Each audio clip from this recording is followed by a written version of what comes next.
What's going on YouTube? And today I'll be doing a reaction video on the top 5 mistakes people are doing while they're breaking into cybersecurity. And this video is done by Gerald Auger of Simple Cyber. I'll make sure I put the link in my description. But anyways, he has a phenomenal channel, and I'm just going to react to some stuff he's saying and see if it aligns with my roadmap that I made to get into cybersecurity, along with things I've said on Twitter and LinkedIn and previous videos. So let's get to it. So many people are breaking into cybersecurity, whether it's a mid-career pivot, just graduating, transitioning out of the military, or moving from IT. There are so many people right now, and there's never been a better time. It's like the golden age of cyber resources. But I see people consistently making some of the most common mistakes when breaking into the field. And in this video, I am going to be telling you the 5 biggest mistakes that you might be making on your efforts to break into cybersecurity. I'm going to tell you what they are, and I'm going to tell you what you can do about them to make sure that you don't make those mistakes. Coming up.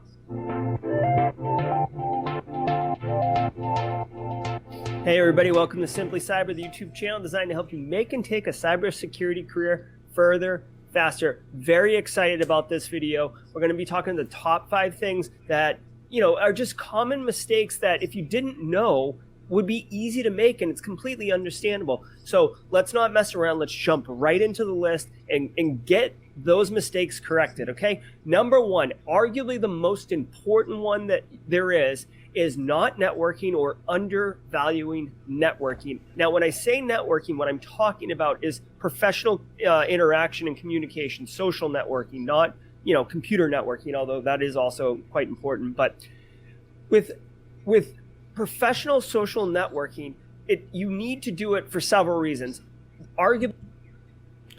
So before he gets into that, I'm already in agreement, because one of the main things I tell people is better than, most of the time, not always better than your experience, but more so certs and education and anything else. Networking.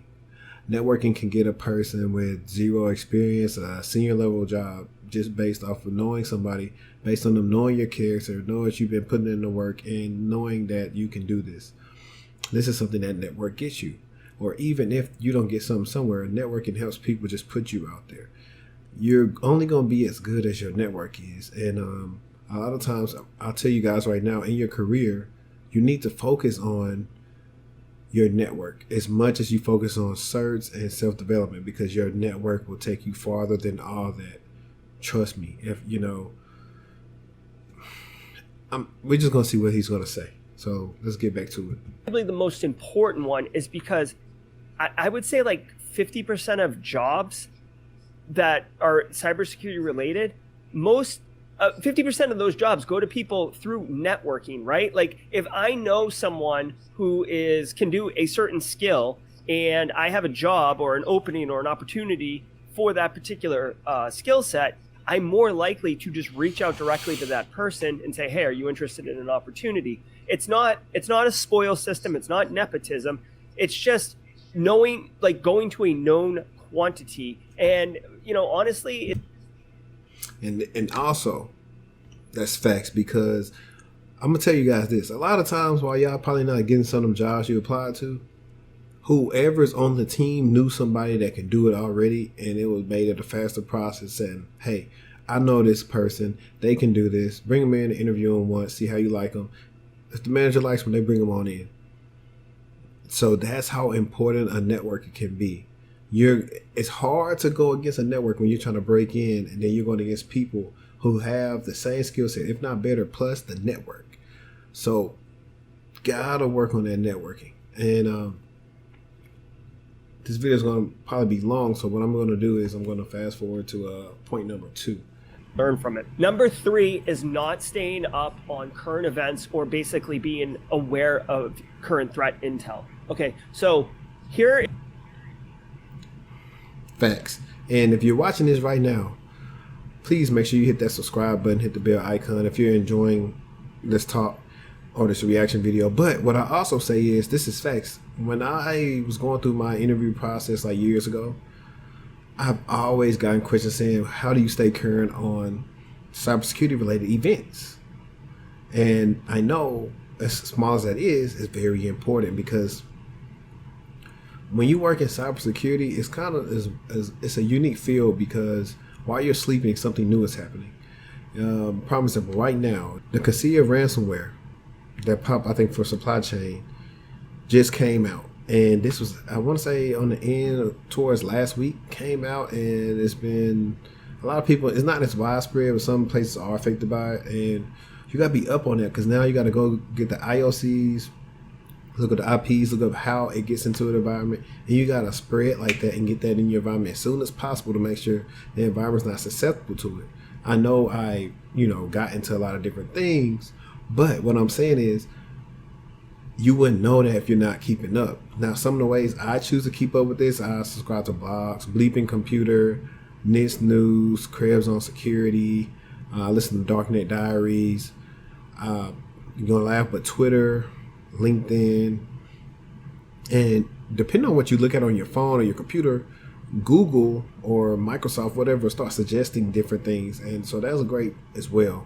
So please make sure you stay up to date on security topics. It will help you stand out. It's something small, but it'll help you stand out, because like I said, cybersecurity, you can't just,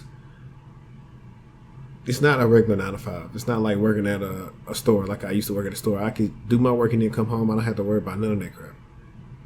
Cyber, at any given time, my phone can ring and say, hey, you got to log on, all hands on deck.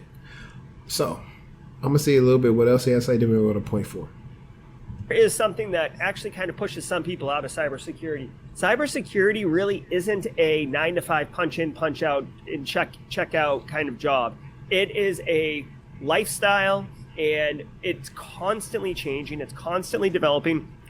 There are very serious advanced persistent threat actors out there doing very serious, damage and harm and cyber war type stuff. And because the internet is one plain battlefield that everybody's on. So if, cyber war stuff's happening, it could impact you, your organization, the business you're supporting, these things. So by staying up on current events and threat intel type stuff, it enables you to stay on the edge of what is going on in your industry. Told you. And I totally agree. Let's go to point 4. This one's a little controversial, a little racy. People are spending too much money on self-development and like ways to break into the industry. More money does not equal more value, right? Like if you spend $3,000 on a boot camp, there's no guarantee that $3,000 is going to have the return on investment that you want. And I feel like a lot of people fall into the trap of thinking, well, it's expensive, then it must be good. Or, it's a 6-day boot camp, so I can compress my schedule to 1 week. And in a week, I can be broken into cybersecurity. And it's just not realistic. Okay. Hey, that's facts, man. I am a person that has been skeptical of boot camps. I have given my opinions on them. I do not believe in a week boot camp, especially try to get you in cyber, or if it's $3,000. Granted, he's probably just throwing out a term. I'm throwing out a term. That's not going to work. No way possible. You're going to do something in a week, and then they're going to hire you and say, "Oh, we entrust you to keep our environment safe." Nope. But if you had a boot camp that was scheduled out probably like through some weeks, then that's better. Then you couple it up and say, hey, they're going to give you job interview tips. They're going to do your resume. Perfect. But I also like to push back a little bit. It's half and half. You got to pay a little bit to get better results. I'm not going to say every time you pay for something, you're going to get something great. But sometimes a lot of free information is not always better than paid information. Because sometimes the people who are putting together the paid information have experience and know exactly what it needs. Like a person like him, if he's putting together something and he's charging you for it, you can best believe it's going to be true. Or what I'm doing now, and I got some things that I'm working on. Based on my experience, I know what certain people need to get where they need to at least start. So you have to look out for that. Research the person behind it who's teaching it and what their credentials are, because stuff. Listen, if you're looking up cybersecurity, people are just trying to get in. They're trying to get in where they fit in, and it's just crazy. And you don't want to get hoodwinked. You know what I'm saying? Ask somebody who took it. What's the review? An honest review, not because you didn't like the person or you saw something online on Twitter or somebody was hating, so you decide it's fun to hate. Ask somebody that's going to be unbiased and realistic about their experience. So, I totally agree. It seems like his number 4 is pretty long. Let's go to number 5. To know these lessons. So the 5th and final one is not positioning yourself as a cyber professional. Okay, so let's agree. You haven't broken into the field yet. Maybe you work in financials, or you work in IT, or you're in the military and transitioning out, or whatever. If you want to be in cyber, begin positioning yourself, begin branding yourself as a aspiring cybersecurity professional. Okay, so what does this look like? Well, two things. One, on LinkedIn, put your role, change your role to something like aspiring cybersecurity professional. I see some people do this. Clean up your LinkedIn profile. You can look at mine. It's pretty good. Like the banner, the clean. Listen, all facts. I'll tell you personally, my earnings and everything has gone up in my personal life when I started branding myself. And granted, I was already in cyber. And to piggyback on what he said, one of my clients was very successful when she got with me and I told her to start branding herself, which means, hey, on LinkedIn, when you're studying these new things in cyber, make a post about it. Start a Medium blog or any type of blog service about what you're learning and how your experience was with doing anything. We revamped the LinkedIn, making a banner. You got a good headline. Your About Me section can be your objective or summary in your resume. On LinkedIn, you can add, I don't like to just add buzzwords. I say go study the buzzwords like we talked about before with reverse engineering your path. Learn something about them and then put them on your resume. You'll see your search and stuff go up. But you have to be very intentional about what you post. And when I can finally get them on here on my podcast, they're going to tell you about how true that is. Be intentional about what you post, what you're learning. Put that on LinkedIn. You're going to be surprised. But that was his last thing. So I'm just going to keep on talking a little bit. But yeah, guys, great video. I'm going to be reacting to some more of his stuff that he's did, and I'll discuss it. Great stuff. 5 for 5 with me. But to recap, everything is, don't spend too much money trying to get in cyber. Find a mentor if you can, if possible, or pay for valuable coaching service, a boot camp that's live, that's going to help you get to where you want to go. Know where you want to go.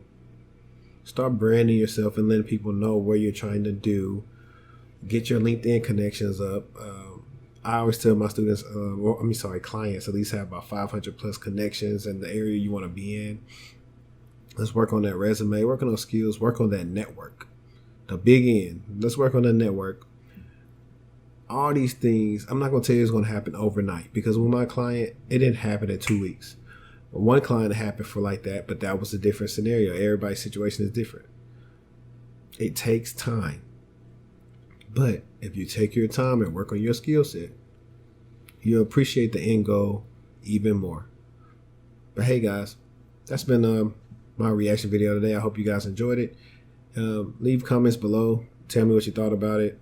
If you think I need to do a reaction video on something else you saw, please send it to the email, info@techtualconsulting.com. Check out my website if you need some help. Like I said, I got a lot of stuff coming for you guys. Got a lot of stuff planned. Hey, at the end of the day, let's get textual. I'm out.